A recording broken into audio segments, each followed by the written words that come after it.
Olá, meus queridos irmãos, tudo bem? Tudo na paz? Graça e paz para todos nós. Louvado seja o nome do nosso Criador, aquele que fez os céus e a terra. Eu sou o nosso irmão Alberto Lírio e você já me conhece, não é? Graças a Deus, eu estou muitíssimo alegre, meus queridos. Sabe por quê? Porque os ensinadores da graça, os detetives da graça, estão fazendo um trabalho extremamente excelente no Brasil e no mundo. Vejam, meus queridos, que agora nós estamos passando por uma fase, talvez seja uma das mais necessárias e uma das mais, vamos dizer assim, alegre e feliz. Talvez esse seja o momento em que o mundo inteiro está se voltando para as revelações da graça e estão começando a entender que verdadeiramente aquilo que está na palavra, que ficou oculto durante tantos séculos, agora está sendo revelado de uma forma muito clara, de uma forma muito contundente, porque os ensinadores da graça resolveram tomar coragem e denunciar o sistema religioso, não a Igreja de Cristo. A Igreja de Cristo, nós não nos cansamos de falar isso. A Igreja de Cristo, ela é o corpo de Cristo e ela tem Cristo como cabeça. A Igreja de Cristo não é um sistema religioso, não é uma denominação, não é título de igreja e nem ministério ou convenções dos homens, não. A Igreja de Deus, ela é constituída por pessoas e tem como cabeça desse corpo ninguém mais nem menos do que o próprio Cristo, o Filho de Deus. Meus queridos, eu quero que você se inscreva no nosso canal, você deixe o seu joinha, o seu like, porque antes de qualquer coisa, antes da gente entrar em qualquer assunto, você deixando o seu like, outras pessoas vão ter acesso aos ensinamentos da graça, tá bom, meu querido? Depois que você se inscrever, você deixar o seu joia, o seu like, aí você também compartilhe, né? E também faça os seus comentários, porque nós estamos alegres, meus queridos, porque é incrível, nós estamos, graças a Deus, através da palavra de Deus, revelando ao mundo inteiro aquilo que ficou escondido por muito tempo. E hoje, nesse vídeo, eu quero falar do assunto muito importante.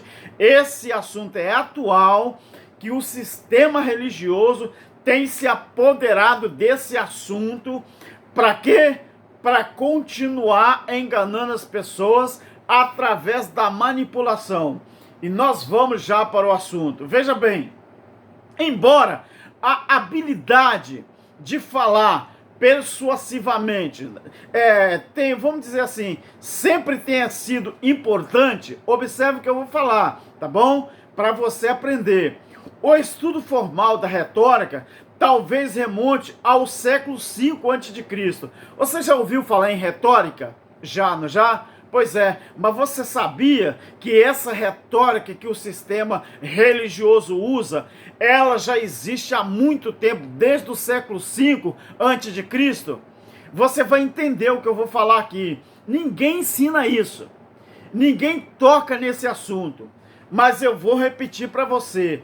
O estudo formal da retórica, talvez ele remonte ao século V a.C. Então, por volta do ano de 467, mais ou menos, antes de Cristo, o que aconteceu? Um tirano, o nome dele era Hierão, ele morreu na ilha de Siracusa.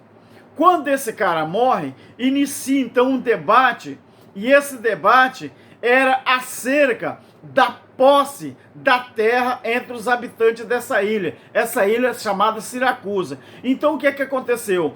Um homem chamado Córax, após a morte desse homem chamado Hierão, que ele morreu na ilha de Siracusa, então foi iniciado um debate acerca da posse da terra entre os habitantes daquela ilha. A ilha essa que era Siracusa. Então o que aconteceu? Surgiu então nesse meio um homem chamado Córax. O que esse homem fez? Ele usou esse debate, que ele reuniu as pessoas para debater sobre a posse de terra com os habitantes dessa ilha. Então o que ele fez? Esse homem chamado Córax, ele usou esse debate como uma oportunidade para oferecer treinamento, pasme você. Esse debate que ele reuniu as pessoas, ele usou esse debate como uma oportunidade, então, para fazer o quê? Para oferecer treinamento na arte da contestação e da persuasão nesse tribunal, ou no tribunal.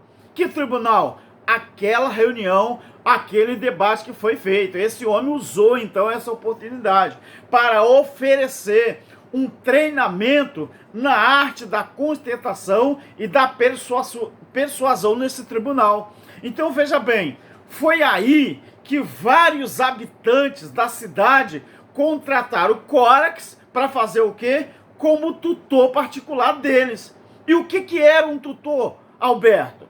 O que era um tutor? Você nunca ouviu falar na palavra tutor? O que era um tutor? Olha bem, esse cara chamado Córax, nessa oportunidade que ele teve, ele usou aquela oportunidade, todo aquele argumento, né, que ele fez com aquelas famílias ali, ele usou essa oportunidade que ele teve para oferecer um treinamento, então, na arte de contestação e da persuasão nesse tribunal. Então foi assim que vários habitantes daquela cidade também aproveitaram e pediram a esse cara para ser o tutor deles, um tutor particular. O que fazia um tutor? O que era um tutor? O tutor era o cara que era protetor, o cara que é um defensor, é aquele que é incumbido de tutelar sobre alguém. Você está entendendo, meu querido? Como que surgiu essa persuasão chamado, vamos dizer, naquela época, né, de retórica. Então observe bem aonde eu quero chegar. Então essas pessoas nessa ilha aproveitaram então a oportunidade e falaram assim: vamos pegar esse cara para ser o nosso tutor particular, esse cara chamado Córax. Então vamos fazer dele o nosso tutor particular. O tutor, ele é o cara que protege, é o cara que defende, é o cara que está incumbido de tutelar sobre alguém. Agora você começa a me entender aonde eu vou chegar. Então o que aconteceu ali? Foi aí que vários habitantes dessa cidade aproveitaram a oportunidade, como eu já disse. Então o que aconteceu? Foi assim, meus queridos, que nasceu a prática da retórica sistemática. Essa retórica sistemática, você vê em vários lugares no mundo, e no Brasil, no mundo, né? Sendo usado essa forma, essa persuasão dentro do sistema religioso. Então, quer dizer, foi assim que nasceu a prática da questão da retórica. Então, agora você vê, esse método desse cara, chamado Córax, percorreu o mundo cosmopolita de então, vamos dizer assim, eu usei a palavra cosmopolita, mas vamos deixar essa palavra mesmo, né? Então, esse método desse cara percorreu o mundo cosmopolita de Atenas, e porque isso aconteceu, era na Grécia, você sabe. Então, todo mundo cosmopolita de Atenas, então, percorreu aquele mundo, aquela situação, aquele povo e aquela ilha toda. Então, para fazer o quê? E essa retórica, ela logo se tornou uma das mais significativas das disciplinas intelectuais. Então foi assim que começou essa questão de retórica. Uma coisa que começou por baixo, começou em uma simples reunião. Então o cara aproveitou essa oportunidade e ele se tornou tutor desta ilha. Aí o que aconteceu? Então esse cara pegou e, através daquele discurso dele, percorreu então toda Atenas, né? E a retórica dele logo se tornou uma das mais significativas disciplinas intelectuais da época. Então você veja bem. Agora, nós temos uma outra coisa interessante. Agora, o grupo mais renomado a abraçar a retórica desse cara foram os sofistas. Essa é boa. Eu acredito, meus queridos, que quando muitos religiosos tiver acesso a esse vídeo, eles vão ficar com a orelha em pé, eles vão se coçar, eles vão coçar a cabeça, eles vão ficar de cabisbaixo. Sabe por quê? Porque o que eu vou falar aqui é uma coisa real que os filhos de Deus têm que saber. Chega desses enganos, chega dessa bagunça, chega dessa, vamos dizer assim, dessa pouca vergonha que tem se usado para persuadir pessoas. Então, é o grupo mais renomado da época a abraçar a retórica, esse tipo de retórica, foram os sofistas. E, Malberto, e o que era? E quem era o sofista? Sabe quem era? Você vai se surpreender. O que era o sofista? Quem eram os sofistas? O sofista era aqueles caras que usam argumentos falsos ou um raciocínio defeituoso na intenção de induzir alguém ao erro. Por incrível que pareça, os sofistas, no plural, eram aqueles que usavam argumentos falsos ou um raciocínio defeituoso, mas eles só usavam isso na intenção, meus queridos, pasme você, de induzir alguém ao erro. Agora para pensar nisso aqui. O que você acha que o sistema religioso está fazendo? O que você acha que tem sido feito dentro dos templos evangélicos? Obreiros, pregadores irresponsáveis que usam de uma retórica para falar, eles usam vários jargões, usando a Bíblia, para induzir pessoas a acreditarem naquilo que eles estão falando.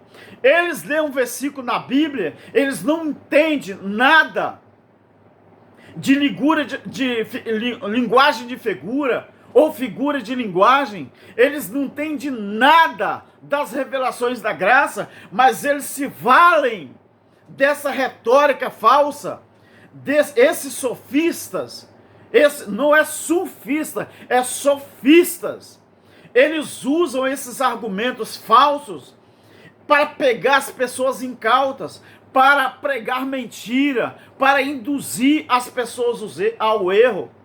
Lembre de John Nelson Darby, que ele foi o pai do dispensacionalismo em 1830, e outros mais. John Nelson Darby, ele divulgou a doutrina dispensacionalista, dizendo que Cristo ainda vai voltar, que depois da grande tribulação, né, que Cristo vai voltar visivelmente, mas Jesus nunca falou que ele vai voltar fisicamente, ele nunca falou isso. Se você observar em várias passagens da Bíblia, inclusive Lucas 17, 20 e 21, ele falou que o reino dele não se manifestaria visivelmente, o reino dele está dentro de nós.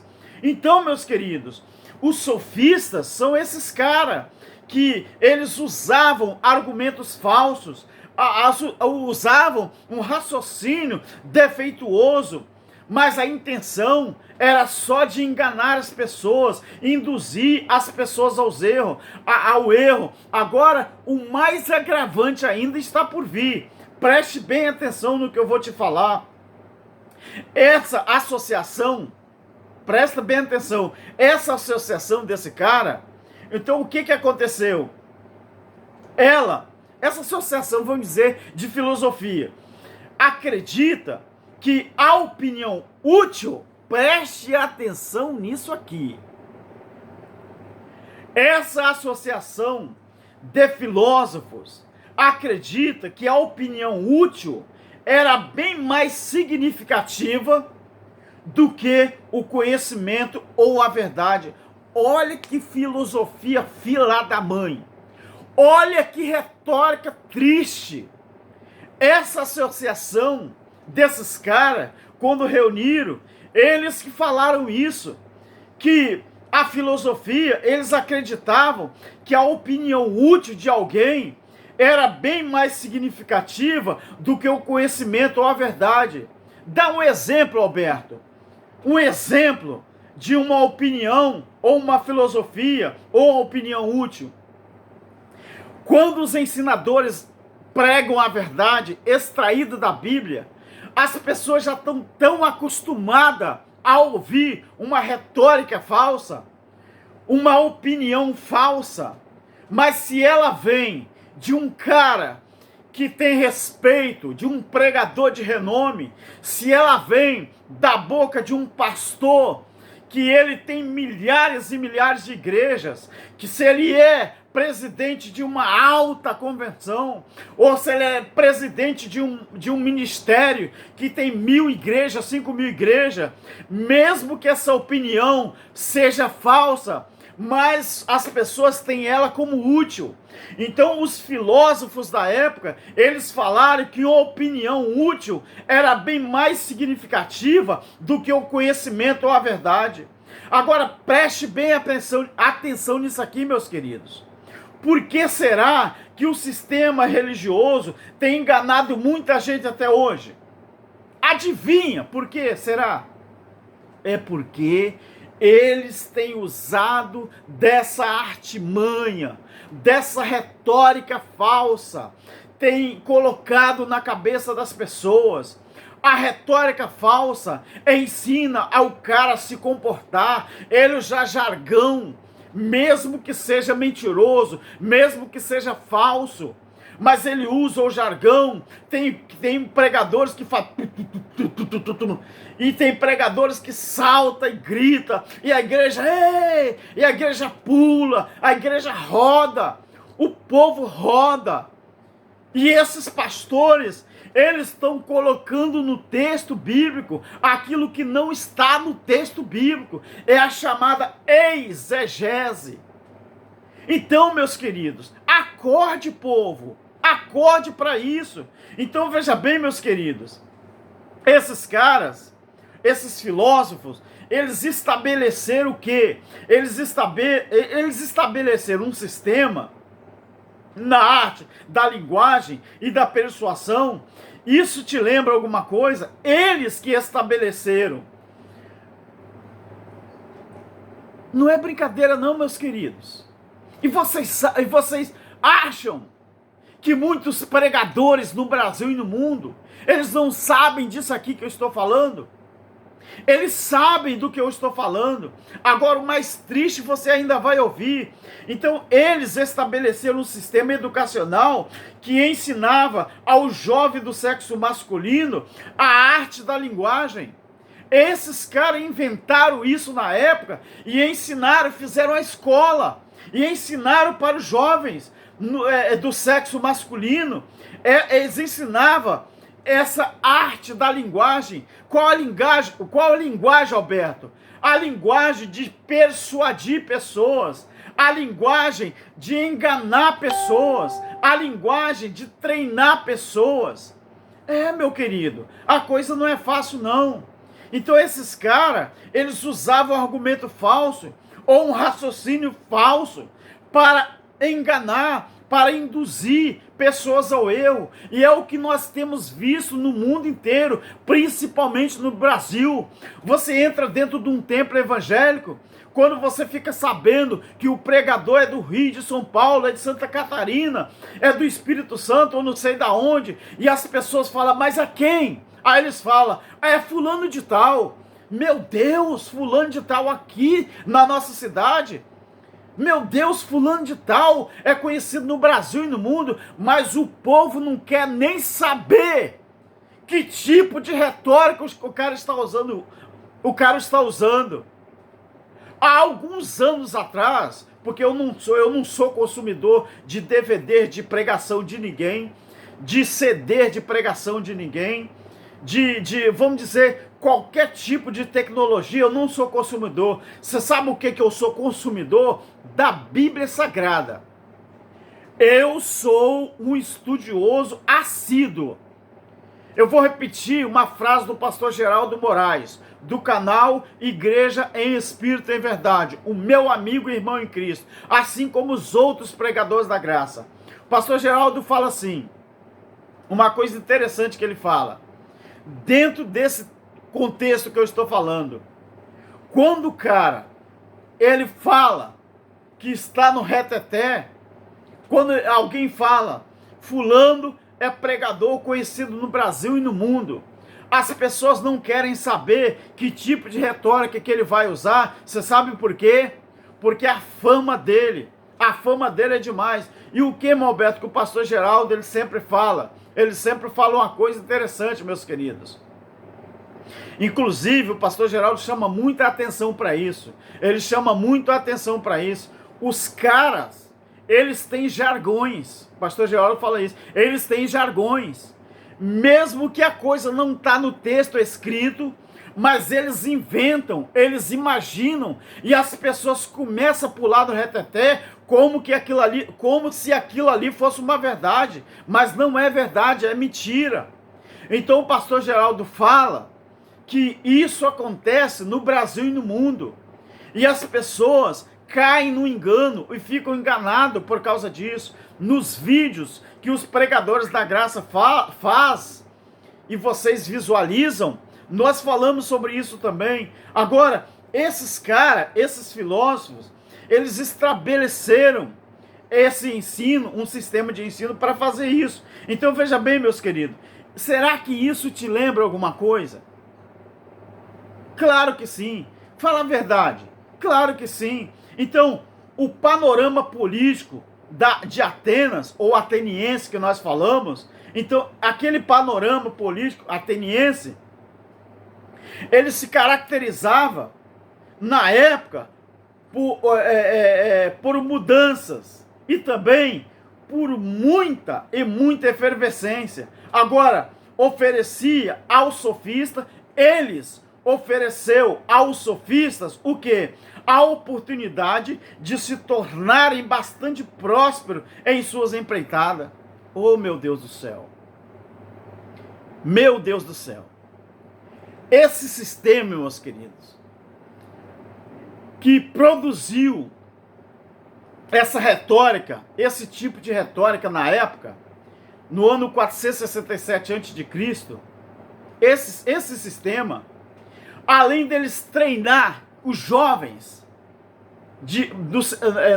masculino, eles também ofereciam para esses meninos, para esses rapazes, esses jovens, o que eles ofereciam? Já que o panorama político de Atenas, na época, se caracterizava, né? Na época, se caracterizava por mudança e muita efervescência na época. Então, esse sistema ofereceu aos sofistas da época, eu já te falei quem é o sofista da época. Quem era? Era aqueles caras que usavam argumentos falsos, usavam um raciocínio mentiroso ou com defeito. Para quê? Usavam isso na intenção de introduzir ou induzir alguém ao erro. Então, além desses caras fazerem isso, eles treinavam os jovens da época e prometiam uma coisa: olha, vocês aprendam isso e põem em prática isso. E através disso, sabe o que vai acontecer com vocês? Nós estamos oferecendo a oportunidade a vocês de se tornarem bastante prósperos em suas empreitadas. Ei, quanto que um pregador do sistema religioso ganha para pregar? Aqui na minha cidade vizinha, no meu estado sul do Espírito Santo, que eu sou da cidade de Piúma, conhecida por Cidade das Conchas, você pode, vamos dizer assim, pesquisar Piúma, Cidade das Conchas, sul do Espírito Santo. muito lindo, a cidade litoral, muito bonita. Da onde eu moro até no centro da cidade dá 3 quilômetros só, 2, 3 quilômetros, que eu moro num bairro chamado Céu Azul.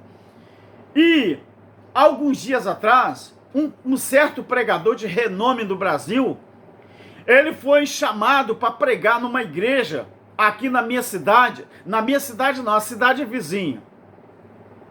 E sabe, por incrível que pareça, como nós temos muita amizade com o secretário, o tesoureiro desta igreja, ele nos falou e mostrou o documento batido que esse pregador, que vinha de São Paulo, ele cobrou 40 mil reais para pregar numa noite de festividade lá na igreja.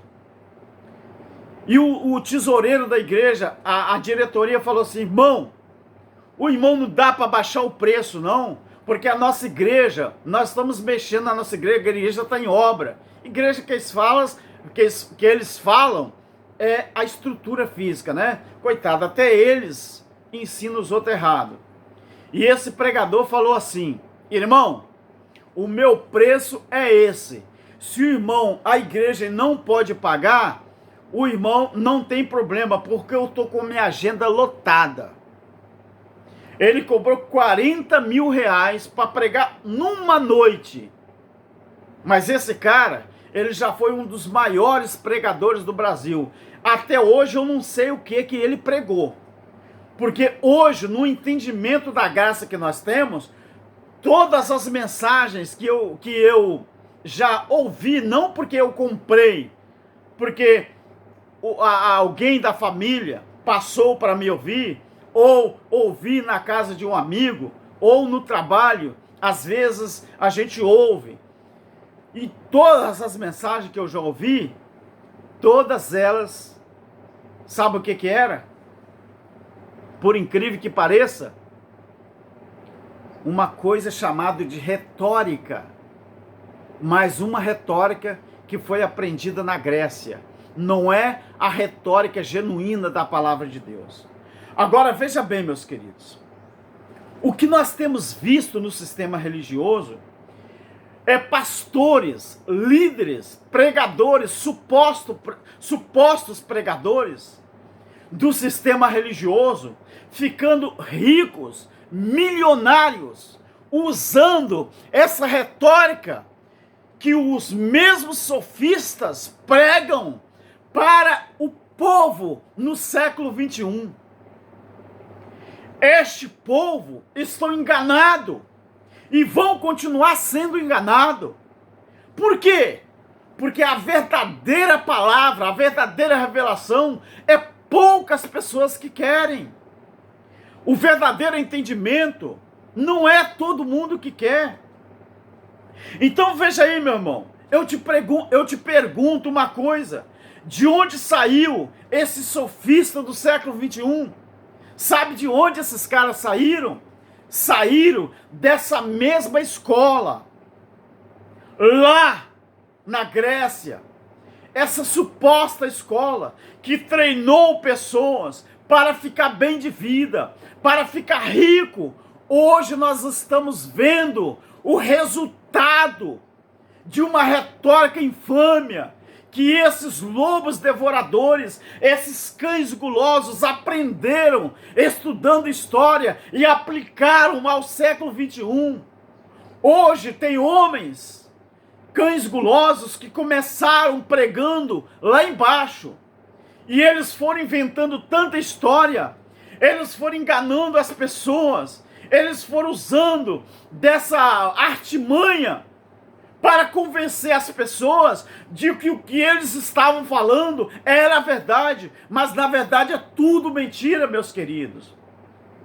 Agora esses caras, eles se orgulhavam da sua habilidade para debater de qualquer lado, mas de qualquer lado mesmo, e de uma argumentação. Então esse fato, preste bem atenção, meus queridos, este fato de que esses caras que mostrava, né, sua relativa visão, vamos dizer assim, esses caras que mostravam, né, demonstravam ou mostravam, eu vou usar o termo mostrava, esses caras que mostravam a sua relativa visão de verdade e justiça, somado às taxas exorbitantes cobradas pelo grupo, olha, presta atenção nisso aqui, levaram muitos atenienses ao que? Olha o que resultou nisso. Então esse tipo de prática que eles faziam lá levou muitos atenienses a desconfiar os sofistas. Esses caras que pregavam enganando as pessoas ou ensinavam enganando as pessoas. Agora, o filósofo, presta atenção nisso aqui, o filósofo grego Platão, ele demonstrava apenas desdém por esses caras, esses sofistas. Por quê? Que Platão, ele desconsiderava, ele demonstrava apenas desdém. Quer dizer, desdém é, vamos dizer assim, um nome bem prático, né? Para quem não sabe. Faz que não vê, faz que não existe, né? Um desdém, é um faz de conta, para mim não vale, não tô nem aí. Então, o Platão, que era um filósofo grego, ele demonstrava por esses caras apenas desdém, entendeu? Acreditando que a força, Platão, ele acreditava que a força da retórica estava na habilidade de se ater à verdade. Essa era a ideologia, ou essa era a convicção de Platão. Então ele acreditava que a força da retórica, a verdadeira retórica, Platão acreditava que a verdadeira retórica, ela estava na habilidade de se ater à verdade e também ao quê? A justiça. E também ele acreditava que quando você usava a verdadeira retórica, que ela vamos dizer, ela era só baseada, vamos dizer assim, na verdade, na justiça, e ela tinha que ser comunicada também, ela tinha que ser comunicada às pessoas para que através da justiça e da verdadeira retórica, as pessoas chegassem então à justiça verdadeira, ou usasse a verdadeira retórica, usando dessa habilidade, baseado na verdade, tinha que ser comunicado então para as pessoas chegar à justiça. É isso que pensava Platão. E outra coisa, não era, ele imaginava, e não era baseado em outras coisas, por exemplo, não era baseada no poder de si só, aquela falsa retórica. Para Platão, esse era vamos dizer assim, o raciocínio correto, a visão correta da verdadeira retórica, e não na habilidade de se conter a verdade e comunicar essa verdade, para que as pessoas então pudessem chegar à justiça, e não em seu poder por si só. Em outras palavras, eu quero dizer aqui, meus queridos, quantas pessoas no Brasil e no mundo que já foram enganadas, que já conseguiram ser enganadas por tudo isso, essa falta retórica. Agora eu quero dizer uma coisa para você. Apesar de Platão pensar assim, eu quero dizer uma coisa. Tudo isso ele pensava da verdadeira retórica. A verdadeira retórica baseando na verdade, para que a verdade pudesse chegar à justiça, e não o valor dela por si só. Agora, entretanto, meus queridos, tem uma coisa muito importante aqui. Esse advérbio é importante. Entretanto, o mais renomado advogado da retórica sistemática, o cara mais importante da retórica matemática, considerado vamos dizer assim, o advogado da retórica sistemática do mundo antigo, foi quem? Aristóteles. Aristóteles, ele insistia em que o valor e a verdade tinha que ser parte do processo retórico. Esta era a visão de Aristóteles, considerado o advogado da retórica sistemática do mundo antigo. Então esse cara, ele pensava assim, que um bom retórico, ele enfatizava que precisava compreender, esse cara, ele pensava assim, que uma boa retórica, ou um bom retórico, ele enfatizava dessa forma, ele precisava que acerca de tudo que se baseia na retórica, quando ela é verdadeira, ela precisava compreender o argumento de que tão bom e quanto a emoção humana que o cerca. Eu vou repetir para você ouvir direito. Aristóteles, ele imaginava uma coisa importante. Ele dizia, um bom retórico, o que ele fazia?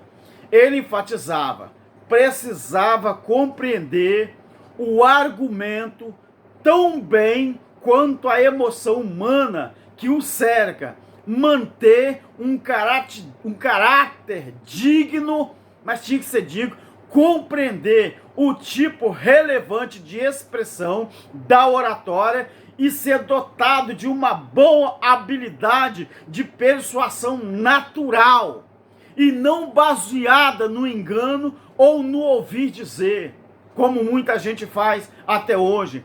Então, meus queridos, você presta atenção. O processo persuasivo insistia, ele era completado ao se empregar uma ou pelo menos 3 características ou 3 categorias de apelo, que era, isso na visão dele, logos, que era a razão, pathos, que é o apelo emocional, e ethos, que é a virtude e a boa vontade. Então veja bem, meus queridos, se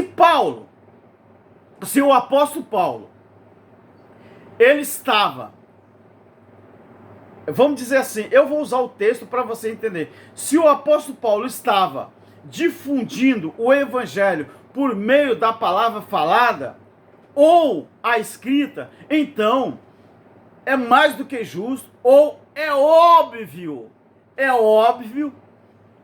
que o apóstolo Paulo, em algum nível, ele empregou o treinamento retórico que ele provavelmente recebeu.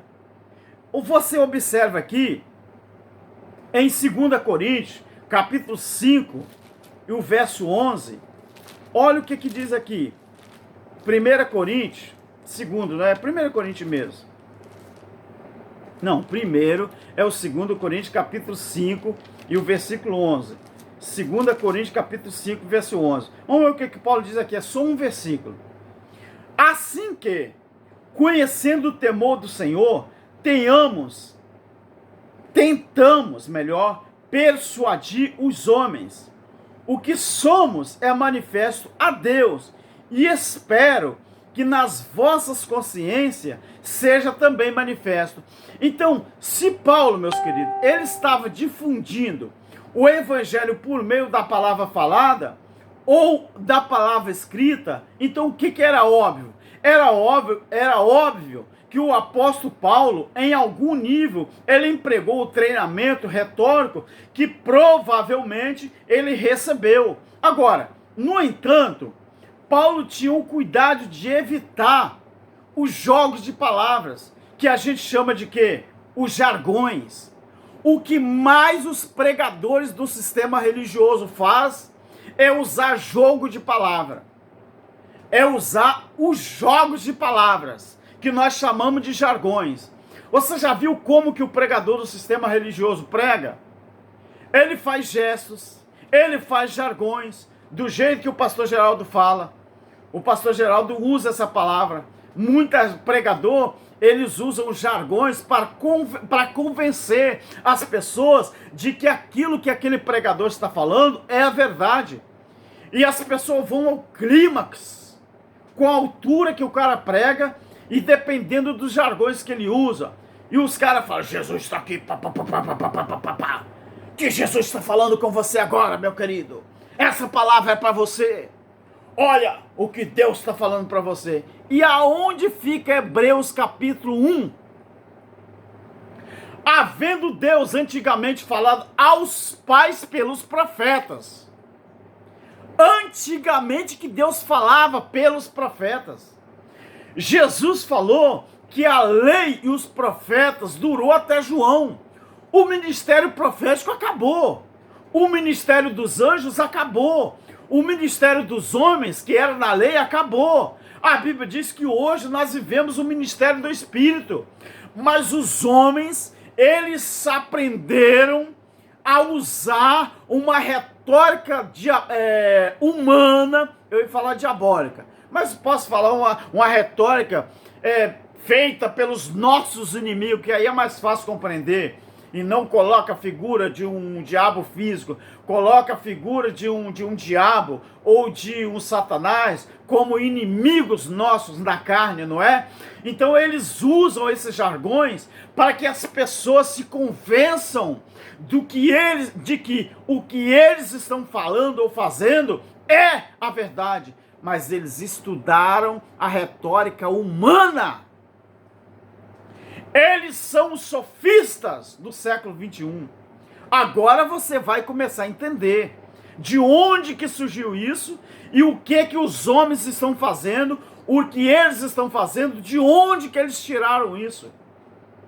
Então Paulo, o apóstolo, ele tinha o cuidado de evitar os jogos de palavra e ele insistia, meus queridos, Paulo insistia na confiança e no poder de Deus. Quer dizer, para se conquistar pessoas e a opinião das pessoas. Agora sim, 1 Coríntios capítulo 2. Olha só, 1 Coríntios capítulo 2. E você vai entender o que eu estou falando, que Paulo, ele não usava jargões e ele evitava de usar jogos de palavra. Ele insistia, sabe em quê? Paulo insistia na confiança e no poder de Deus para se conquistar a opinião das pessoas. 1 Coríntios capítulo 2, o versículo 1 e o versículo 2. Vamos ver o que diz aqui? 1 Coríntios capítulo 1, capítulo 2, o verso 1 e o verso 2. Vamos ver o que diz aqui.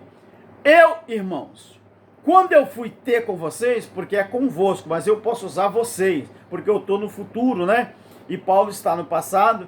Eu, irmãos, quando eu fui ter com vocês, anunciando-vos o testemunho de Deus, não fui com sublimidade de palavras, com jargões. Não fui com jargões. Eu não fui com jogos de palavras. E não é a cara do sistema religioso. Não é a cara dos pregadores de hoje. Olha o que Paulo está falando. Eu não fui com sublimidade de palavras ou de sabedoria, pois nada me propus saber entre vós, senão a Jesus Cristo, a este crucificado. Sabe por quê que os incautos estão enriquecendo e fazendo esses homens milionários? Porque eles estão usando uma retórica que eles aprenderam com os filósofos humanos. Eles não aprenderam com o filósofo verdadeiro que foi Cristo. E Paulo aprendeu com o verdadeiro filósofo. Então veja bem, meus queridos, ainda que a retórica sistemática, ela fosse considerada, vamos dizer assim, imoral ou antiética, é importante apreciar o seu valor quando ela é empregada de uma maneira correta. Agora, o que mais o sistema religioso tem feito é isso, usar essa artimanha para quê? Para enganar os filhos de Deus. Mas os verdadeiros filhos de Deus não são enganados de jeito nenhum. Agora eu vou te contar, meus queridos. Assim são os sofistas do sistema religioso. Agora eu vou te contar uma coisa interessante que eu não vou deixar nesse vídeo porque não dá tempo. Mas eu quero abrir o seu entendimento usando uma passagem bíblica. Eu vou te contar então um fato que aconteceu lá em 1 Reis, no capítulo 22, do versículo 13 ao 28. Mas se você quiser, você estude o 1 Reis, todo o capítulo 22. Agora, é desse jeito que fala um homem de Deus, sem manipular ninguém. Desse jeito quem, irmão Alberto? Do jeito que Paulo falou. Paulo, ele disse que quando ele foi ter com os crentes lá em Corinto, Ele foi anunciar o testemunho de Deus. Ele não foi com sublimidade de palavras. O que é sublimidade de palavras? Ele não foi fazer jogos de palavras. Ele não foi usar jargão nenhum. Ele não foi inventar uma retórica humana. Se ele usou da retórica, foi para falar o testemunho de Deus, que ele falou no versículo 1 do capítulo 2 de 1 Coríntios. Meu querido, por enquanto é só. Quando você estiver ouvindo um pregador que não é da graça pregando, observe a retórica que ele está usando. Vê se o que ele fala tem base na palavra de Deus. Por exemplo, você foi enganado, você foi, vamos dizer assim, submetido a pagadismo, a batizar na água, a tomar santa ceia, que não é ceia, é Páscoa. Você foi incentivado, enganado a orar no monte, a jejuar.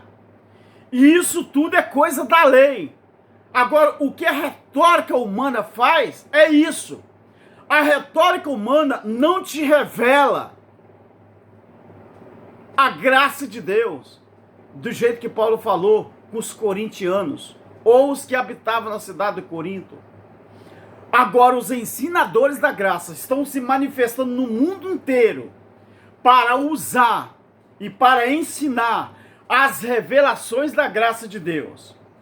No próximo vídeo, quem sabe eu vou fazer um vídeo baseado em 1 Reis, capítulo 22, do 13 ao 28, porque é muito importante para você que me ouviu, ou que vai me ouvir, ou que está me ouvindo, faça uso do 1 Reis, capítulo 22, e você vai ver que aqueles espíritos malignos, que maligno é mal, tem nada a ver com o diabo, Satanás, eles foram enviados da parte de Deus.